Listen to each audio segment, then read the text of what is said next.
기도하겠습니다. 하나님 아버지 감사합니다. 지난 한 주간도 우리를 지켜 주시고 우리와 동행해 주셔서 정말로 감사를 드립니다.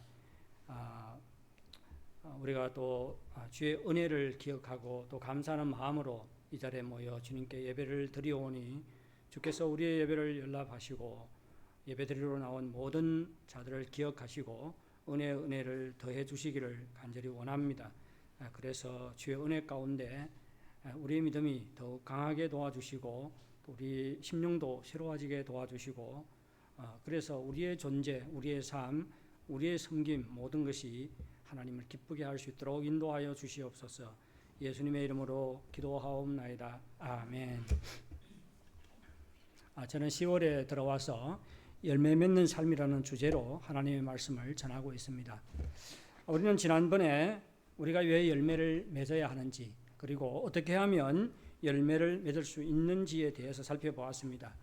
오늘은 우리가 어떠한 열매를 맺어야 하는가에 대해서 말씀을 전하도록 하겠습니다. 우리가 맺어야 할 열매는 성품의 열매가 있고 그리고 삶의 열매가 있고 그리고 사역의 열매 이렇게 나눌 수가 있습니다. 그러면 성품의 열매, 삶의 열매, 이 사역의 열매 중에서 어떤 열매가 제일 중요할까요? 일반적으로 우리가 열매 맺는다 하면 어떤 열매를 생각을 해요? 전도의 열매, 그리고 사역의 열매 이런 것들을 생각하지 않습니까? 하지만 우리가 어떤 일을 하는가, 어떻게 사는가 보다도 더 중요한 것이 우리가 어떠한 존재가 되는 가입니다.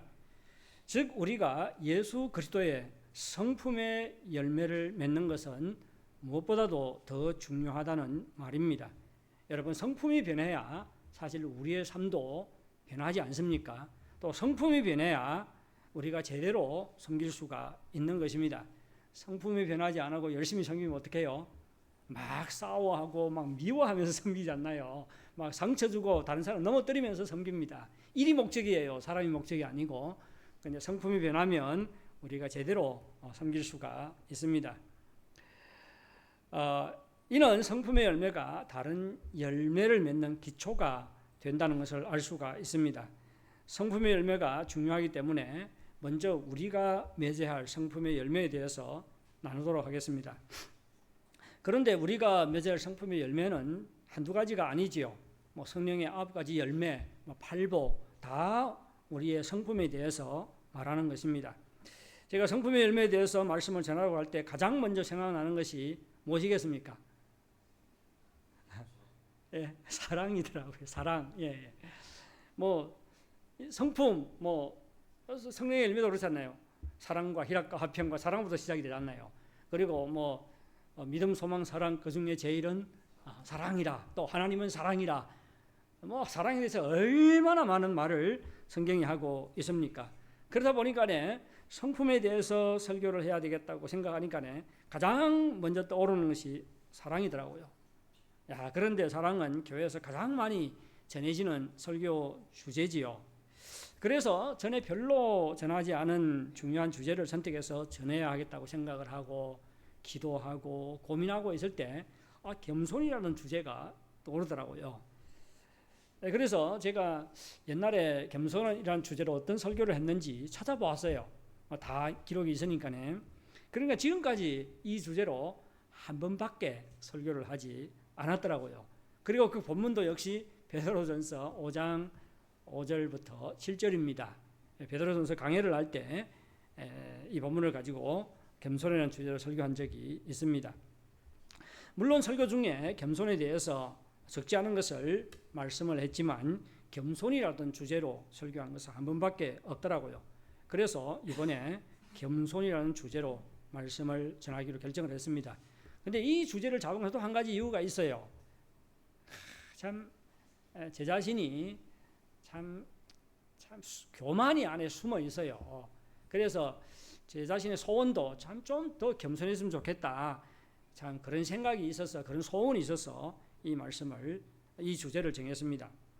그리고 제가 겸손을 주제로 설교주로 선택하냐 또 하나의 중요한 이유가 있는데 겸손이라는 성품이 너무 중요하기 때문입니다. 앤드류 머레이는 겸손이라는 얇은 책을 썼어요. 거기에서 겸손의 중요성에 대해서 이렇게 말하고 있습니다. 겸손은 다른 장점이나 미덕 가운데 하나가 아닙니다. 겸손은 그것들의 근본입니다. 무슨 말이에요? 모든 성품의 기초, 근본, 뿌리가 된다는 것이지요. 지금까지 말해서, 그리고 계속 이렇게 말해요. 겸손은 예수님의 삶에 있어서 가장 우선하며 모든 것을 포괄하는 덕목이다, 이렇게 말하고 있어요. 예수님의 성품이 여러 가지가 있지 않습니까? 뭐 공의와 사랑과 긍휼과 뭐 인내와 이런 것들이 다 예수님의 성품이지요. 그런데 이러한 모든 성품을 포괄하는 덕목, 모든 성품을 포괄하는 것을 포함하는 덕목, 이 겸손이라는 덕목 속에 다른 모든 성품도 포함되어 있다, 그렇게 말하고 있습니다. 그리고 앤드류 머레이는 이렇게 말합니다. 겸손은 그리스도인의 삶의 뿌리라고 말합니다. 예, 여러분, 겸손이 중요한 것은 겸손이 다른 모든 성품의 기초가 되기 때문입니다. 뿐만 아니라 그리스도인의 삶의 뿌리가 되기 때문입니다. 겸손이 중요한 것은 또한 겸손이 예수님의 삶에서도 가장 우선적이고 포괄적인 덕목이기 때문입니다. 다른 모든 성품을 포함을 합니다. 우리가 겸손과 사랑의 관계를 한번 살펴보면 겸손이 사랑의 성품을 포함하고 있다는 것을 알 수가 있습니다. 그리고 이 겸손이 우리 그리스도인의 삶의 뿌리가 된다는 것을 우리가 알 수가 있습니다. 고린도전서 13장 13절은 어떻게 말해요? 그런즉 믿음, 소망, 사랑, 이 세 가지는 항상 있을 것인데 그 중에 제일은 사랑이다, 이렇게 말합니다. 그만큼 중요한 것이 사랑이라는 말이죠. 그러면 사랑이 무엇입니까? 고린도전서 13장 4절부터 7절까지 사랑이 무엇인가를 구체적으로 우리에게 말해주고 있습니다. 제가 4절만 읽어드릴게요. 사랑은 오래 참고, 사랑은 온유하며 시기하지 아니하며, 사랑은 자랑하지 아니하며 교만하지 아니하며. 여러분, 어떻게 하면 오래 참고 온유하고 시기하지 않고 자랑하지 않고 교만하지 않을 수 있습니까? 언제 이렇게 이런 사랑을 실천할 수가 있어요? 바로 겸손할 때입니다. 예, 겸손하면 온유합니다. 온유해요. 성경에서 겸손과 온유는 거의 동의어로 사용이 됩니다. 예, 그래서 어떤 데는 중국어 성경과 우리 한국말 성경이 달라요. 한국말 성경에서는 이렇게 온유로 번역이 되어 있는데 중국어 성경을 보면 겸손으로 번역이 되어 있을 때가 있습니다. 그만큼 겸손하면 온유하다는 것이지요. 예, 보세요. 겸손하다는 것은 잘난 체하지 않잖아요. 그러면 어떻습니까? 다른 사람에 대해서 친절하게 대할 수가 있어요. 나도 뭐 이 꼴인데 뭐 이렇게 생각하잖아. 나도 뭐 이 정도인데 뭐 다른 사람을 뭐 나무라고 그러겠습니까? 온유합니다. 그리고 겸손하면 아주 중요한 특징 중에 하나가 뭔가 하면 오래 참습니다. 예, 자신을 낮추지요. 겸손한 사람은 자신을 낮추는 사람이 어떻게 다른 사람이 잘 못하고 마음에 들지 않을지라도 오래 참지 않겠습니까? 예, 겸손하면 오래 참습니다. 그리고 겸손하면 다른 사람이 잘 되고 성공하는 것을 시기하지 않아요.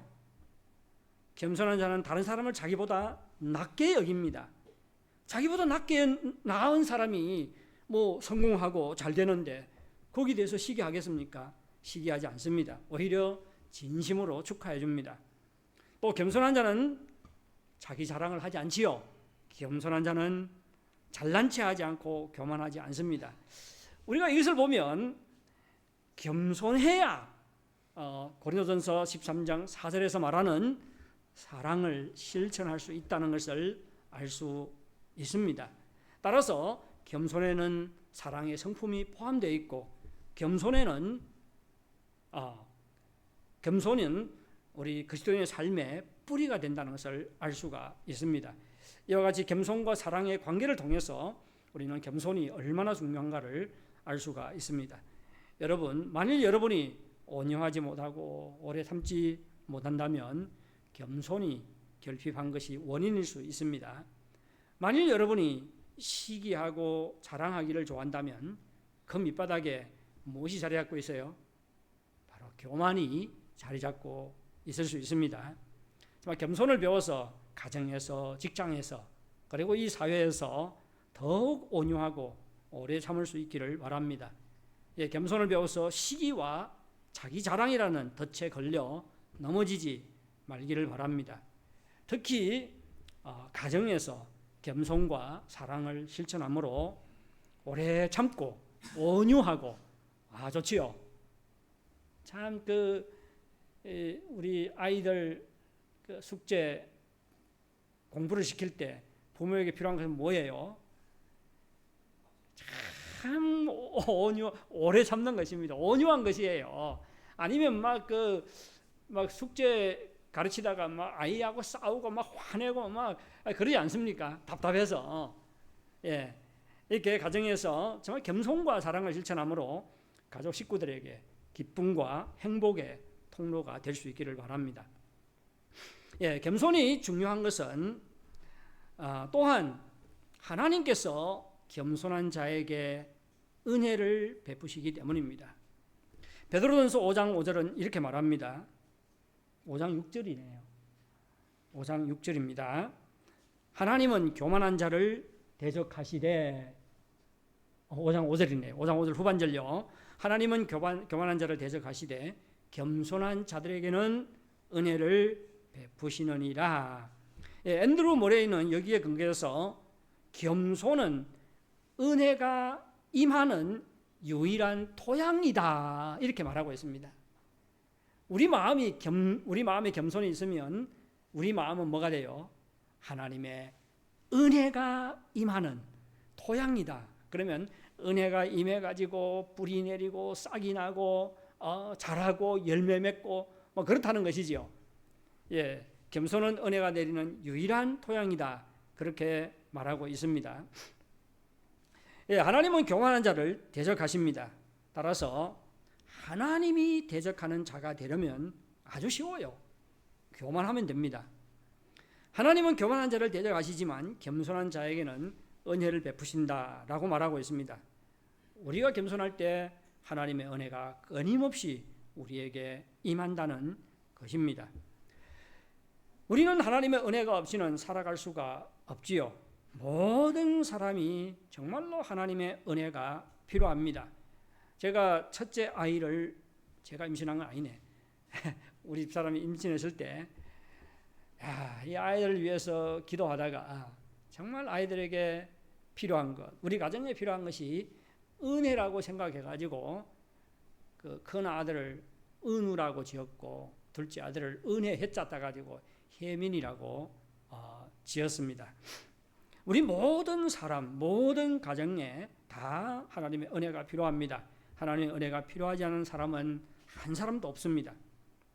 이 하나님의 은혜를 받고 그 은혜 가운데 살기 위해서 우리가 구비해야 될 성품은 바로 겸손인 것입니다.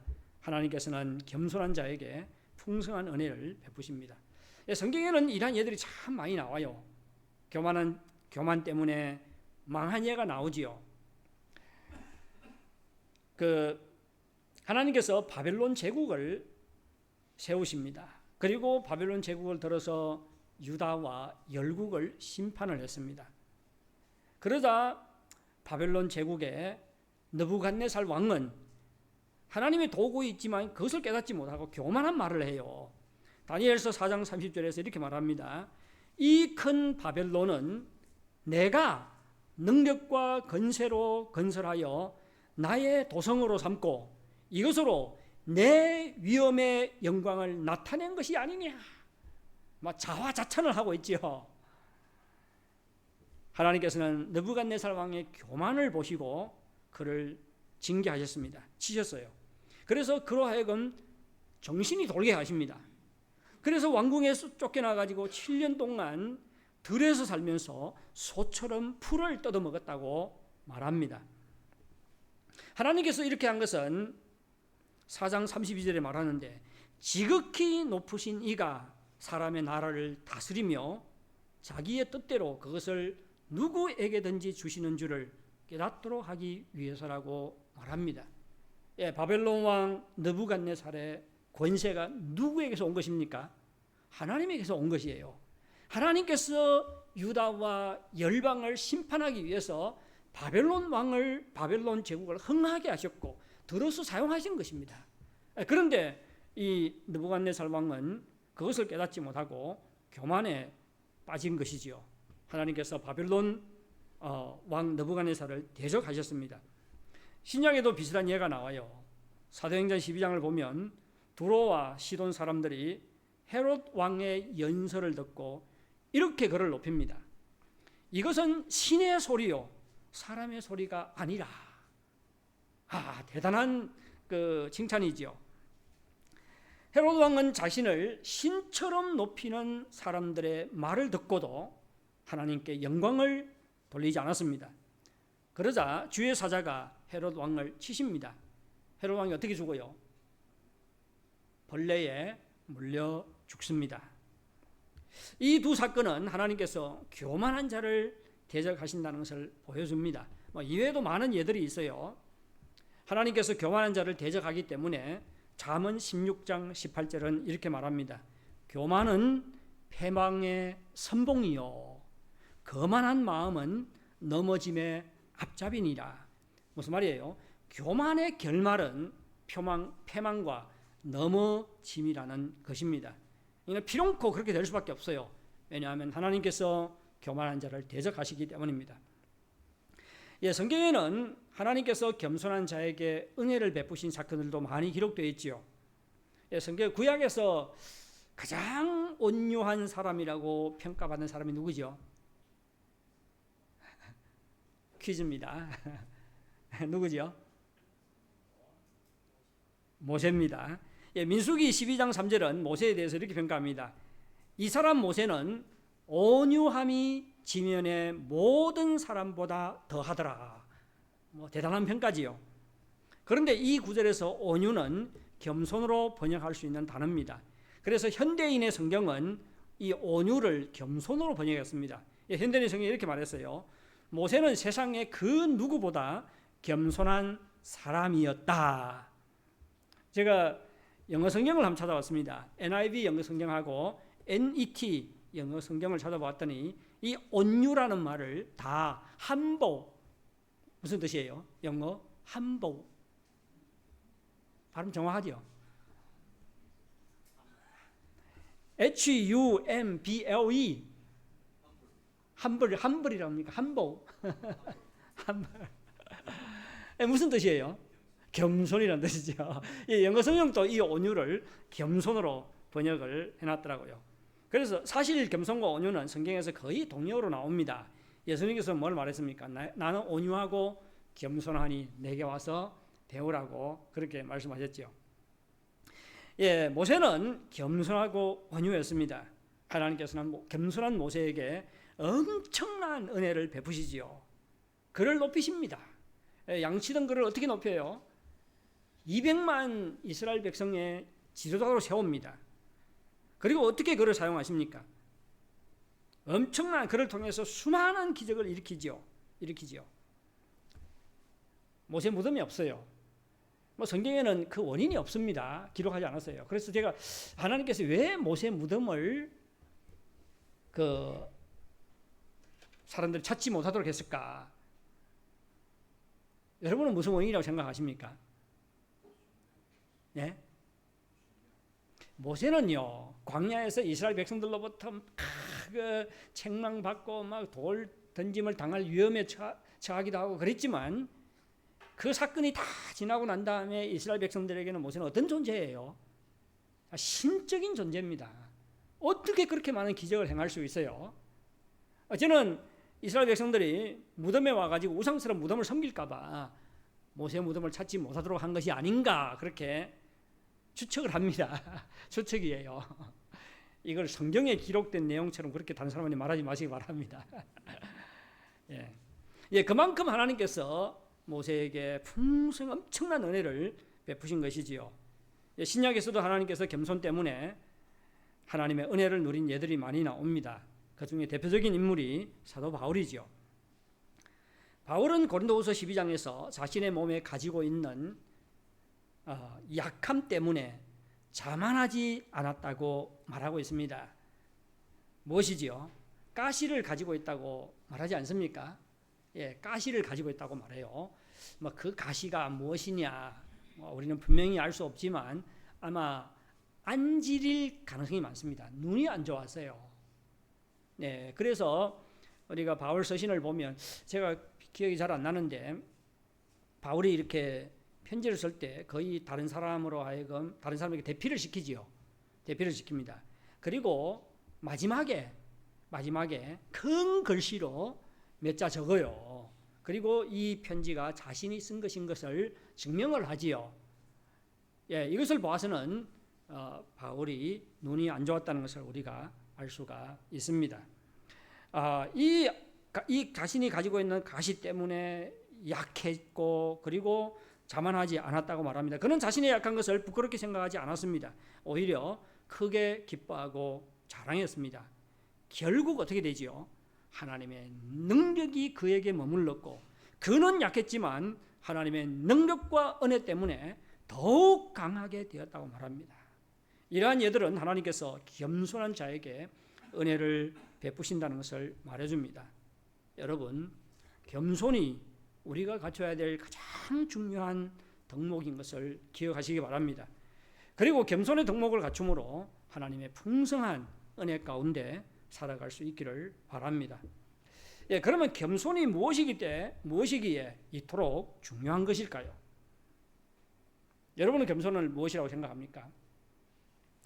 겸손하면 대체적으로 무엇을 생각해요? 다른 사람 앞에서 어떻게 하는 것?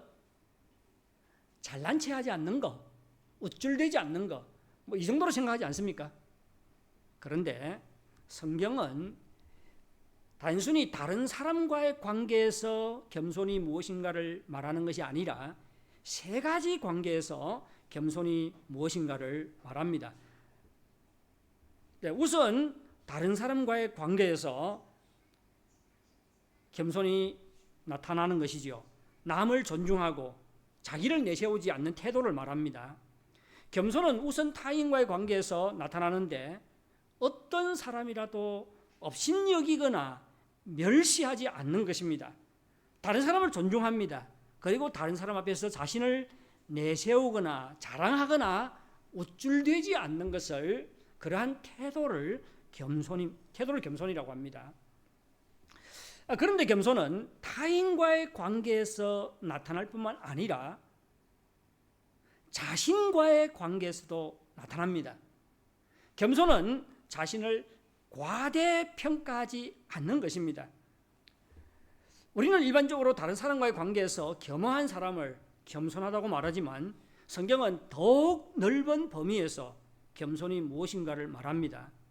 겸손은 자기 자신을 과대평가하지 않는 것입니다. 여러분, 아무리 다른 사람을 존중하고 다른 사람 앞에서 자신을 내세우지 않고 자랑하지 않는다 해도 속으로 자신을 과대평가하는 사람이 있어요, 없어요? 속으로 자신을 과대평가하는 사람이 있습니다. 이런 사람은 사실 겸손하지 않는 거예요. 교만이 드러나지 않았을 뿐이지. 그렇지 않습니까?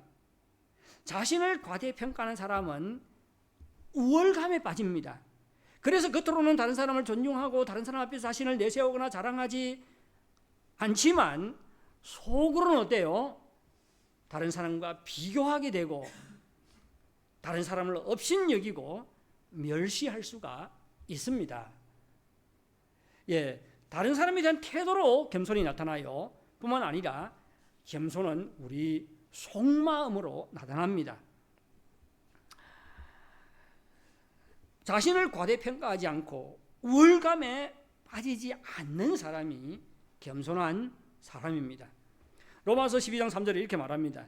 내게 주신 은혜로 말미암아 너희 각 사람에게 말하노니 마땅히 생각할 그 이상의 생각을 품지 말고 오직 하나님께서 각 사람에게 나누어 주신 믿음의 분량대로 지혜롭게 생각하라. 여기 보면 마땅히 생각할 그 이상의 생각을 품지 말고, 무슨 말이에요?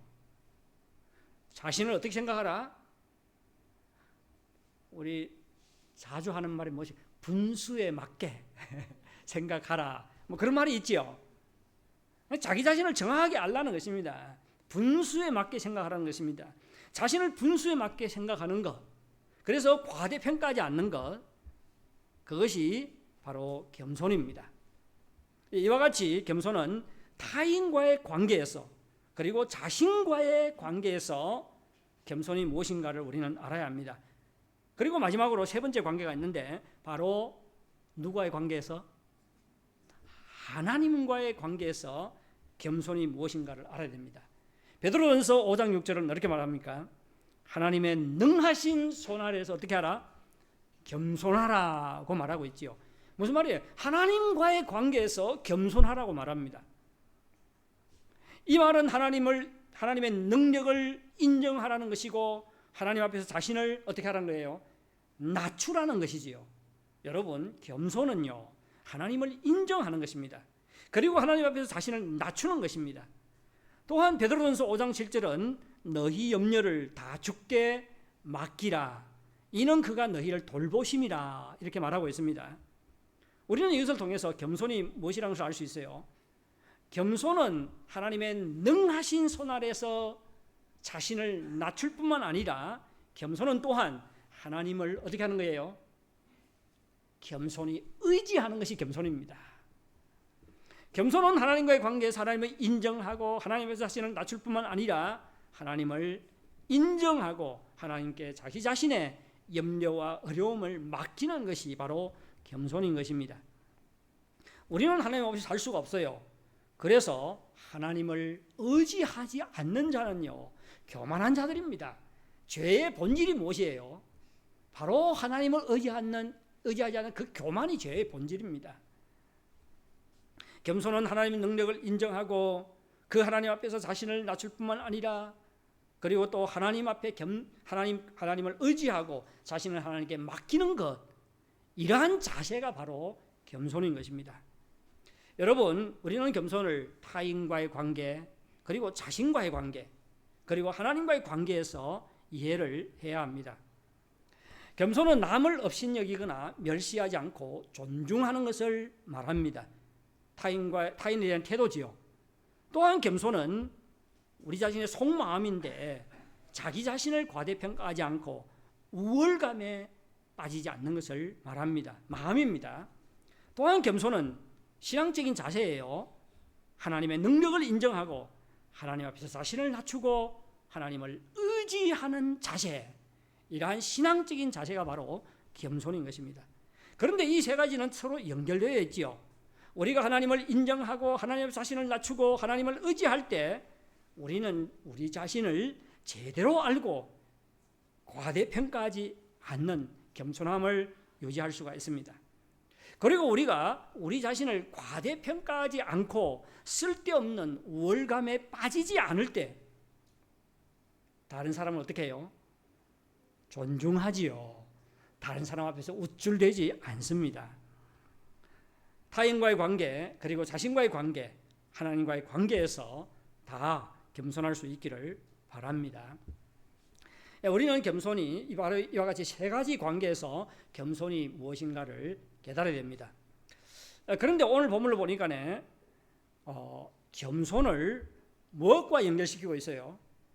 순종과 연결시키고 있지요. 베드로전서 5장 5절은 이렇게 말합니다. 우리 다 같이 한번 읽겠습니다. 시작.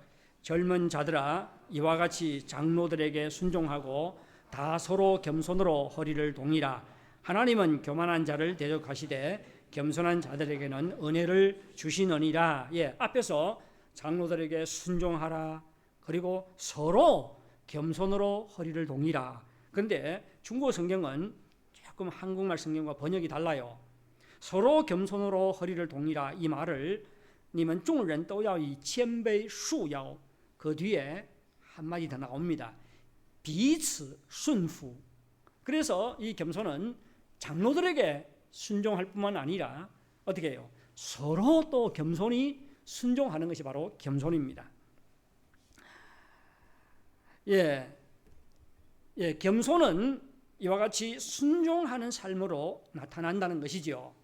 우리는 그러면 순종이 무엇인가를 알면 겸손의 뜻이 무엇인가를 더 폭넓게 우리가 이해를 할 수가 있습니다. 당연히 순종은 맹종을 말하는 것이 아니죠. 순종은 자기를 낮추어서 발 아래 두다, 이런 뜻이 있습니다. 자신을 낮추어서 발 아래 두다. 왜 자신을 낮추어서 다른 사람의 발 아래 두는 것입니까? 뭐 하기 위해서? 무엇이 생각이 나요? 신약에서 예수님께서 어떻게 하셨습니까? 제자들의 발을 씻기시지요. 자신을 낮춥니다. 그렇죠? 그리고 제자들의 발을 씻기십니다. 이것이 바로 자신을 낮추어 발 아래 두는 종의 섬김이지요. 종의 섬김입니다. 예수님께서는 제자들의 발을 씻길 자기를 낮추셨고 자기를 종의 자리에까지 낮추어서 제자들을 섬기셨습니다. 예수님께서 자기를 낮추어 제자들을 섬긴 것은 그들을 끝까지 사랑하는 것이 하나님께서 정하신 뜻이기 때문입니다. 예수님께서는 하나님의 뜻에 순종해서 제자들을 끝까지 사랑하고 섬긴 것입니다. 따라서 순종은 자기를 낮추어서 섬기는 것을 뜻할 뿐만 아니라 하나님의 질서를 존중하고 따르는 것을 말합니다.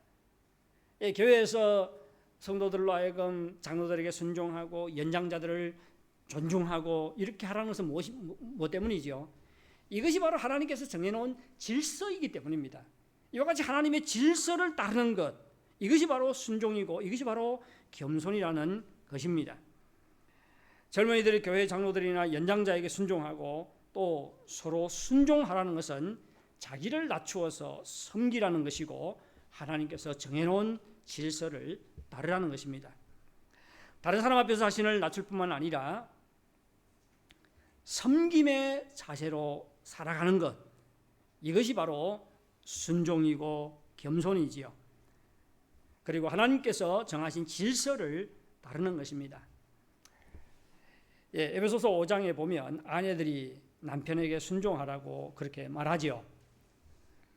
제가 2003년도에 북경에 돌아와가지고 그해 가을로 기억되는데 첫 번째로 이제 결혼 주례를 했어요.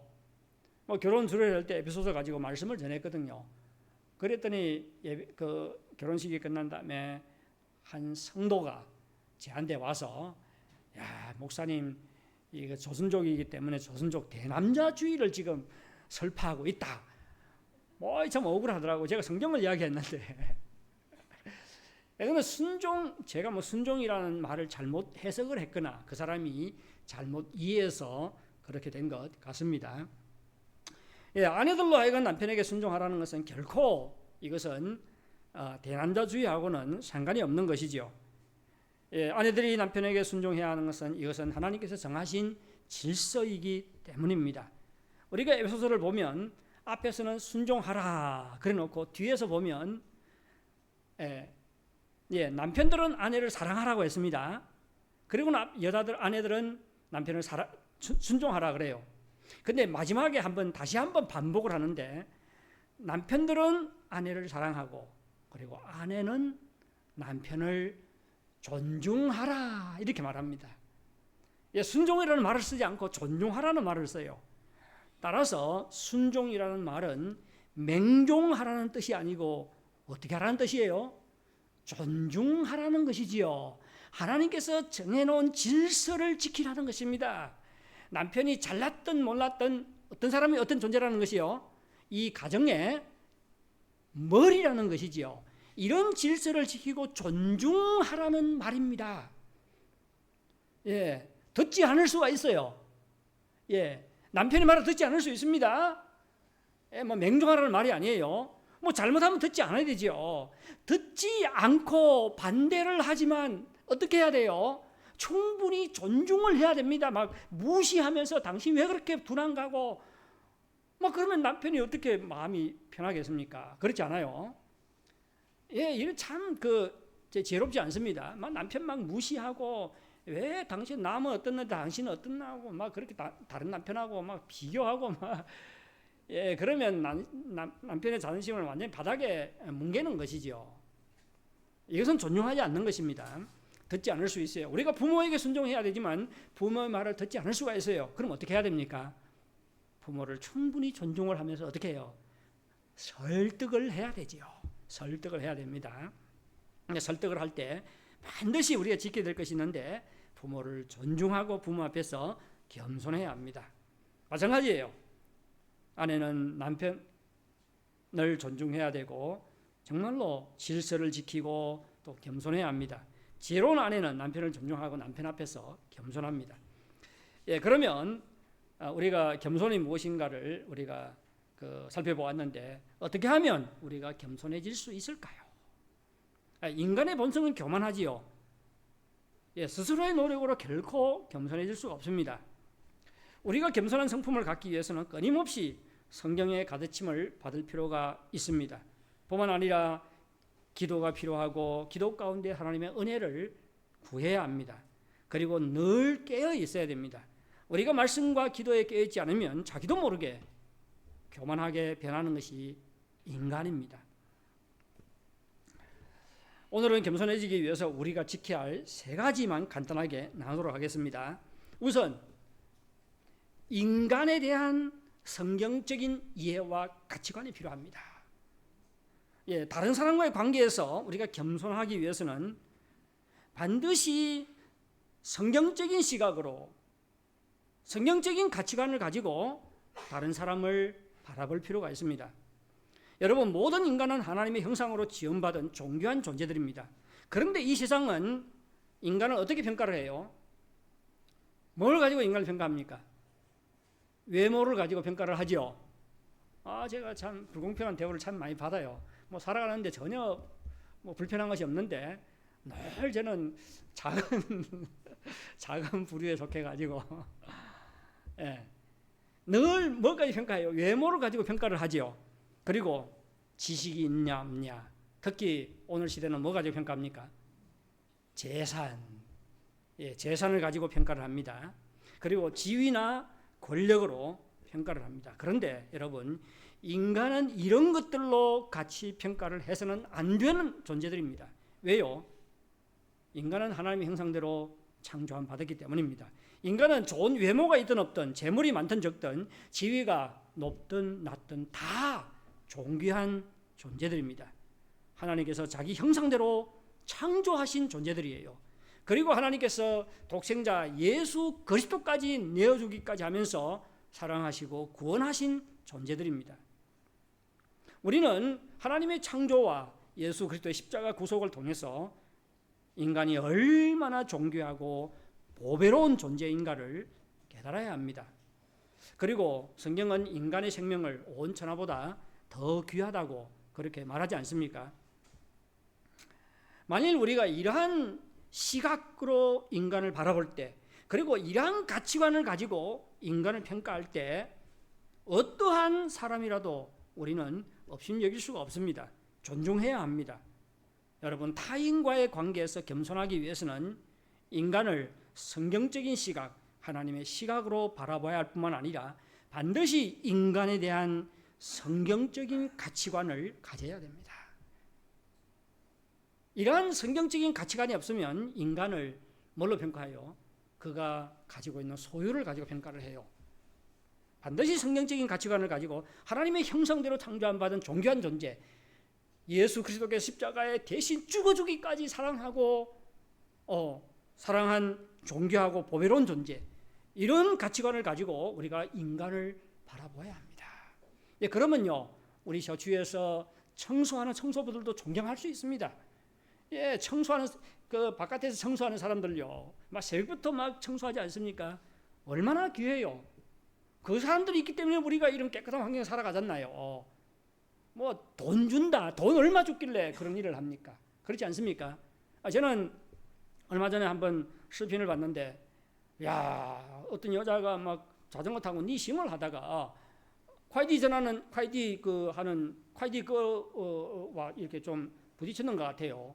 그러니까 막 자기 그 헬멧을 벗어가지고 막快递까지 뿌리고, 그리고 남편도 막 다짜고짜 와가지고 막快递를 때리고 막 그러더라고요. 여러분, 快递도요 한 가정의 귀한 아들입니다. 결혼했으면 정말로 한 아내의 남편이에요. 그리고 자식이 있으면 자식의 아버지입니다. 그 가정의 기둥이에요. 그렇지 않습니까? 우리가 정말로 하나님의 시각으로 사람들을 바라보면 어떠한 존재든지 다 귀하게 우리가 볼 수 있습니다. 그 사람들 앞에서 교만하지 않습니다. 타인과의 관계에서 겸손하기 위해서는 정말로 하나님의 시각으로, 성경적인 시각으로 사람을 바라보아야 하고, 인간에 대한 성경적인 가치관을 가져야 합니다. 둘째로, 우리 자신이 소유하고 있는 것이 다 하나님의 은혜로 주어진 것임을 깨달아야 합니다. 우리가 자신을 과대평가해서 우월감에 빠지고 교만해지는 것은 우리 자신을 잘 모르기 때문이지요. 만일 우리가 가지고 있는 것이 우리 자신의 노력으로 얻은 것이라면 우리가 우월감에 빠질 수가 있고 또 교만하고 우쭐댈 수가 있습니다. 하지만 여러분, 우리가 소유하고 있고 누리고 있는 것은 다 하나님께서 은혜로 주신 것들입니다. 여러분이 수고해서 얻은 것도 하나님의 은혜라는 것을 기억하시기 바랍니다. 저는요, 저 시골에서 소몰이하고 그 중학교 3년 동안 자전거도 없이 매일 시보리길을 시보리길 왕복은 아니네, 7리길이네요. 왕복이 시보리길입니다. 15km예요, 15km. 예, 15km를 걸어 다니고 완전히 시골떡이었죠. 시골떡이가 북경에 와서 살고 있다는 것 자체 하나님의 은혜가 아닐 수가 없습니다. 제가 옛날에 그 지에다 몰고 다닐 때 사람들이 와, 이 똥차 몰고 다니라고 빨리 차 바꾸라고 그래요. 저는 얼마나 감사한데, 그 차 모는 것 자체가 다 은혜입니다. 여러분, 우리가 막 열심히 공부해가지고 북경에 있는 대학 오고 북경에 남고 여기서 북경에 살고 있지요. 그것 때문에 잘난 체 하지 마시기 바랍니다. 하나님께서 은혜를 베푸신 것입니다. 시편 127편 1, 2절은 이렇게 말합니다.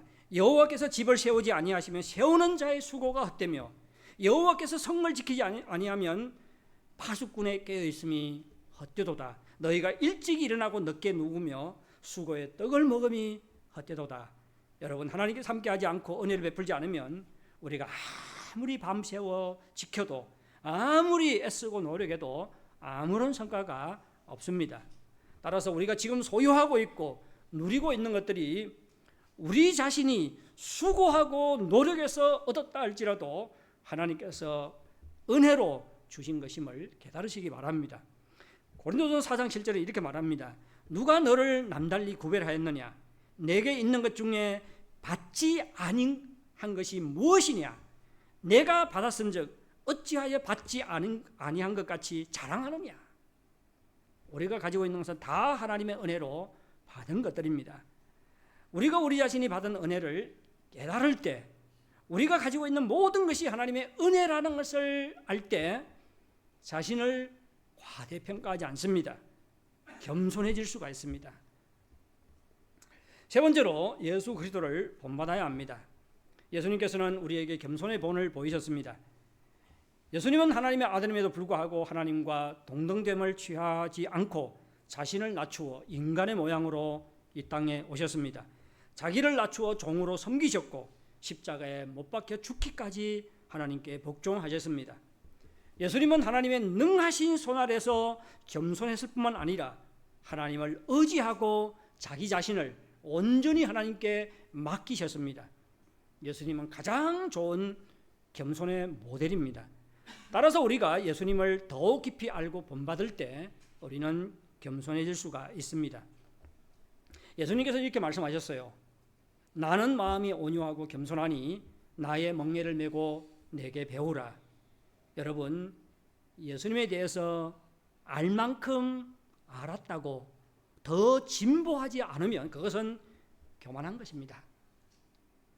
성경 지식과 예수님을 배우는 것은 다릅니다. 예수님을 배우는 것은 예수님을 본받는 것이고 예수님을 닮아가는 것입니다. 만일 여러분이 예수님을 배우지 않고 닮아가지 않는다면 여러분의 성경 지식은 죽은 지식입니다. 행위가 없는 믿음이 죽은 믿음이듯이 예수님을 닮지 않는 성경 지식은 죽은 지식입니다. 성경을 알 만큼 안다고 교만에 빠지지 마시고 예수님을 더 깊이 알고 배우고 닮기 위해서 노력하시기 바랍니다. 우리가 예수님을 깊이 알고 본받을 때 진정으로 겸손한 사람으로 거듭날 수가 있습니다. 사랑하는 성도 여러분, 겸손이 얼마나 중요한가를 깨닫고 또 겸손이 무엇인가를 더 깊이 깨달으시기 바랍니다. 겸손의 열매를 맺음으로 사람과 하나님에게 다 기쁨이 되는 자들이 될 수 있기를 바랍니다. 우리 다 같이 찬송가 454장을 부르도록 하겠습니다. 주와 같이 되기를.